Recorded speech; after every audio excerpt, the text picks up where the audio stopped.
আমেরিকার কলেজ ও বিশ্ববিদ্যালয়গুলোতে ২ সপ্তাহেরও বেশি সময় ধরে প্যালেস্টাইনপন্থীদের বিক্ষোভের পর গ্র্যাজুয়েশন অনুষ্ঠান অনুষ্ঠিত হবে বলে জানিয়েছে সংশ্লিষ্ট কর্তৃপক্ষ।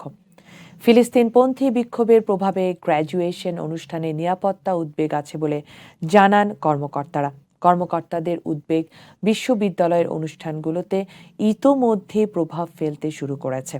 প্যালেস্টাইনপন্থী বিক্ষোভকারীরা Michigan school of music, theatre and dance স্কুলের সূচনা অনুষ্ঠানে বাধা দিয়েছে। ইউনিভার্সিটি অফ ভারমন্টের প্রেসিডেন্ট ঘোষণা করেছেন জাতিসংঘে আমেরিকান রাষ্ট্রদূত লিন্ডা থমাস গ্রিনফিল্ড গ্র্যাজুয়েশন অনুষ্ঠানের সূচনা ভাষণ দেবেন না। ক্যাম্পাসের কিছু বিক্ষোভকারী বিশ্ববিদ্যালয় কর্তৃপক্ষকে থমাস গ্রিনফিল্ডের আমন্ত্রণ প্রত্যাহার করার আহ্বান জানান।